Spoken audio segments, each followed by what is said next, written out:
My best friend is in love with my boyfriend. I don't know how to use Reddit. My boyfriend taught me, so everything I know is from him, and he recommended I get into the community, so here I am. I am 22, live with my boyfriend, M22, and am friends with this guy, also M22 lol. I've been friends with him for around 3 years. When I started college, I met him and we clicked instantly. I introduced him to my boyfriend, who wasn't my boyfriend at the time but was a close friend of mine from high school. Friend, let's call him Harry. Not his name, but yeah. So Harry had this boyfriend since I met him, but they broke up a while ago, like in December or January I think. I'm not really sure. Harry has always been the flirty type. That's his personality. He doesn't flirt with me, but he's flirted with my BF before, and I have told him to stop a handful of times. It all came to a head a few days / a week or two ago. My BF told me that Harry had come over and admitted his love for him. I was shocked but deep down not surprised. I've seen the way he looks at him and have gotten jealous before. I'm just not one to talk about that kind of stuff. Also, I trust my BF and plan on being with him for the future and stuff. BF rejected him really quickly. BTW. Hi, if you're reading this, love, haha. I call my friend and get really upset, and it turns into a yelling match where he's telling me he can't control his feelings. I feel kind of bad for him. A few days later and here I am now. I feel like shit. I don't have many friends cause I'm extremely introverted and have already been dealing with depression and stuff, and just recently started seeing a therapist by my BF's recommendations.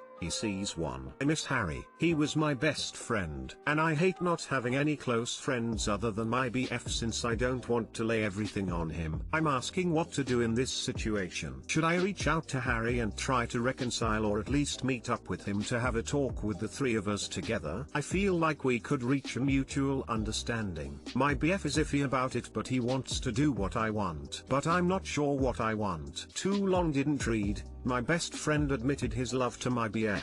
I got in a fight with the friend and now miss him since I don't have many people to talk to. Should I reconcile with him? I honestly think that your friend is the one who should be reaching out to you, because he is the one in the wrong. You shouldn't feel guilty or like you're the one to blame. I honestly can't be friends with someone who flirts with my BF and says they have feelings for them, but if you think you can, then by all means reach out to him, but don't feel like you should be the one apologizing.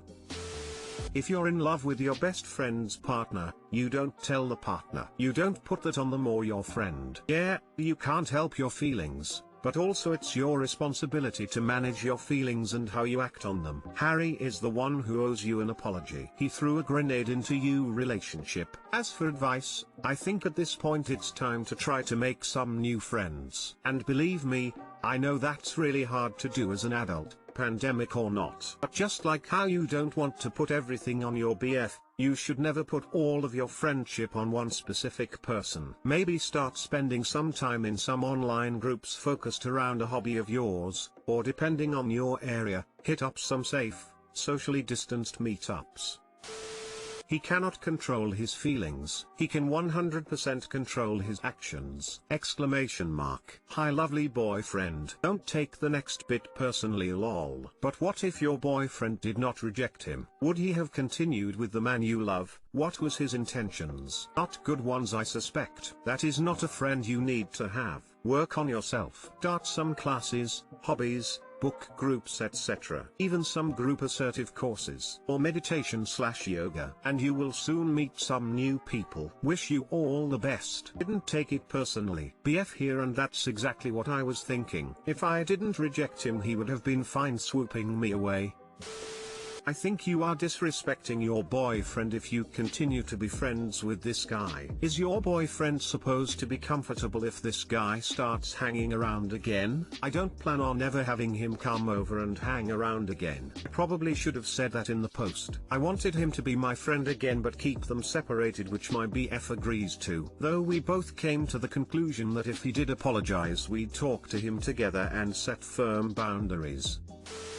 I wouldn't reach out. Harry can think about what he did, and if he's a good friend, he would apologize for breaching his best friend's intimate relationship. Up to you if you decide to be friends again. I personally wouldn't. Sure, he has feelings, he could have talked to you about them, since you're so close, not flirt and admit them to the love interest, your BF, hoping for a slim reciprocation. He can control his actions. People do it all the time. I would stay away. My best friend would not have done that. Don't hold on to people just because you've known them a while or are in short supply.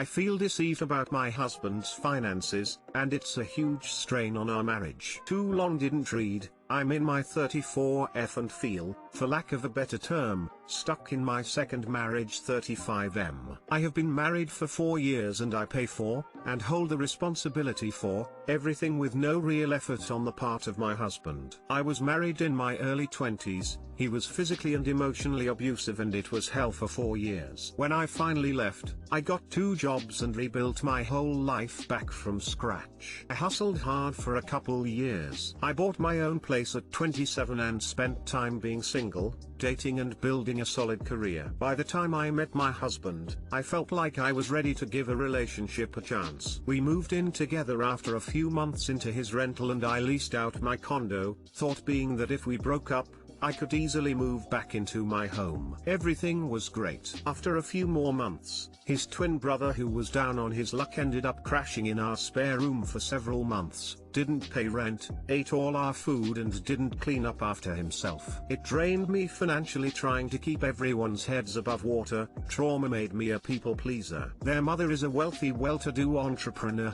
but here I was supporting her son. At the time, my then BF told me he made the same amount of money as me as a successful sports coach. Trusted him. Why would anyone lie about that, right? To rid ourselves of his brother, we decided to move into my condo and we ended up getting engaged. All totally normal. Because all the mortgage and bills were in my name, we agreed that he would put some money into my account every month and it would settle fair enough. Kept getting uncomfortable with asking each month, but I also got a rather huge promotion so money wasn't really a factor and it wasn't worth arguing over a few $100 a month when I had it covered. After we got married, I suggested we move to a house out of the city. He was keen with this, and we started shopping. My broker gave us a number which we could shop with based on our incomes. My actual, his estimated. I was set to make a really good amount on selling the condo, so that would be a massive down payment. However, when our broker started to ask for financial information, it turned out that my husband hadn't done his taxes in several years, and had far more debt than he had let on. I was furious. When I started peeling back the layers of the onion, he made far less than minimum wage with his business and owed over $15,000 in other debt. I felt betrayed and was ready to end it there and then.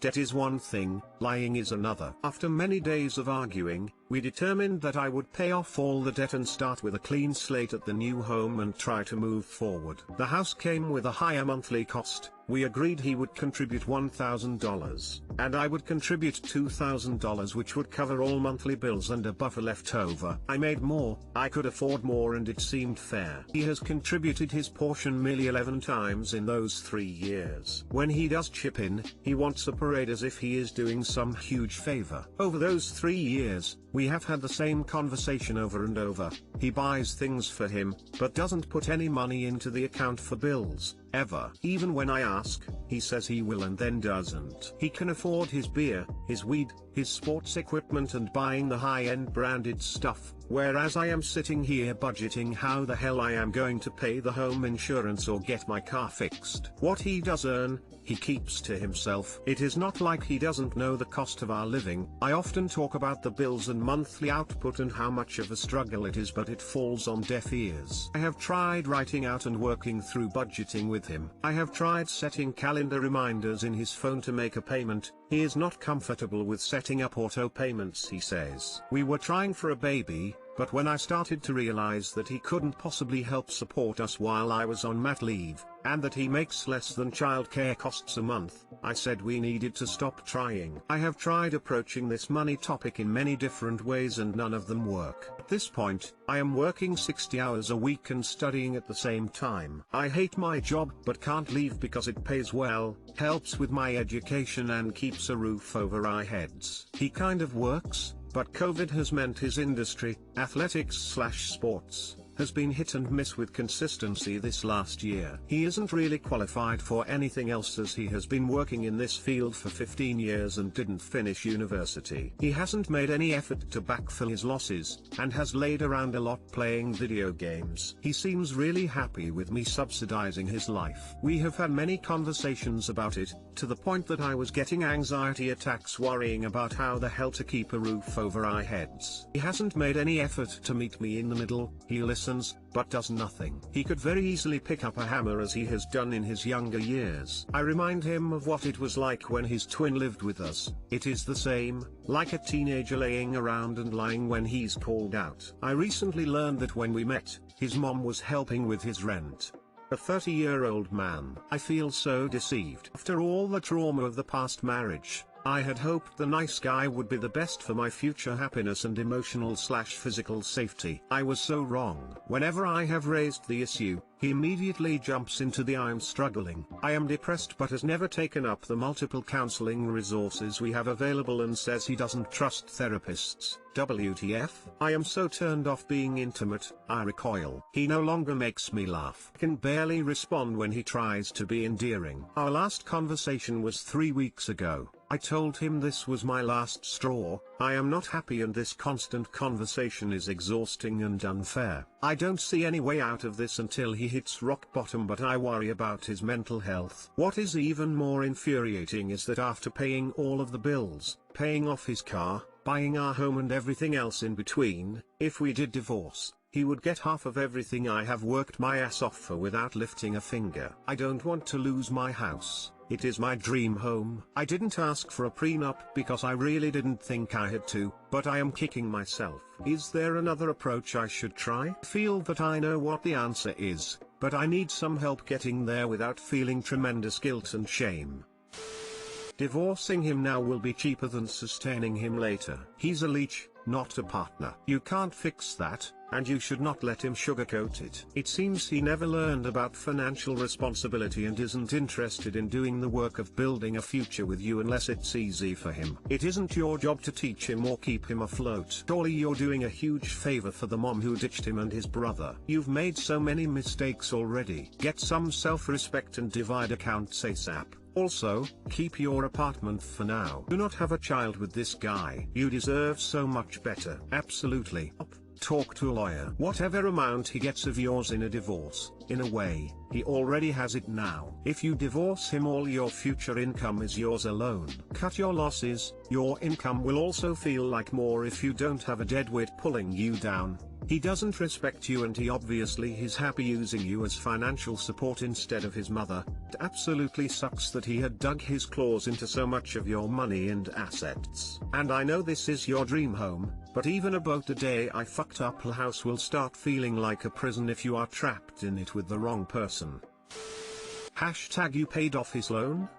No! Exclamation mark. You deserve so much better. Your first relationship was abusive, so is this one. Just in a different way. Please, divorce him. Speak to a lawyer before he's somehow entitled to even more of your money.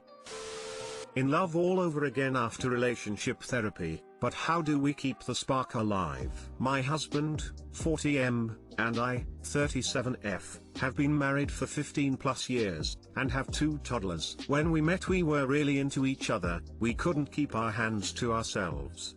And then life happened, we renovated our home, got busy jobs, had 2 children, gained weight.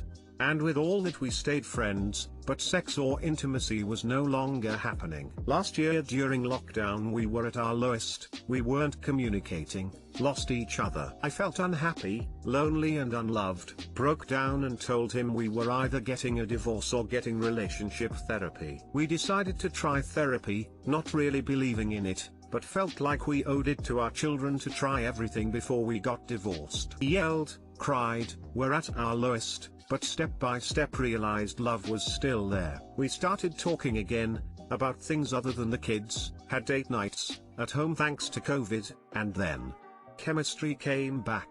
And wow, things are hotter than ever. We tease each other, we send dirty messages, talk about our likes and dislikes and try new things together. I feel loved and safe, but also feel desired. I'm 37 and having the best sex of my life, which does wonders for my mood and all other aspects of our relationship. We are a team again, not just mom and dad, but partners. We fell in love again, which we never thought possible. Too long didn't read. Therapy saved my marriage and made me happier than I've been in a very long time. We learned not to take each other for granted and to make time for love. But I'm afraid we will lose each other again down the road. How do you keep the spark alive?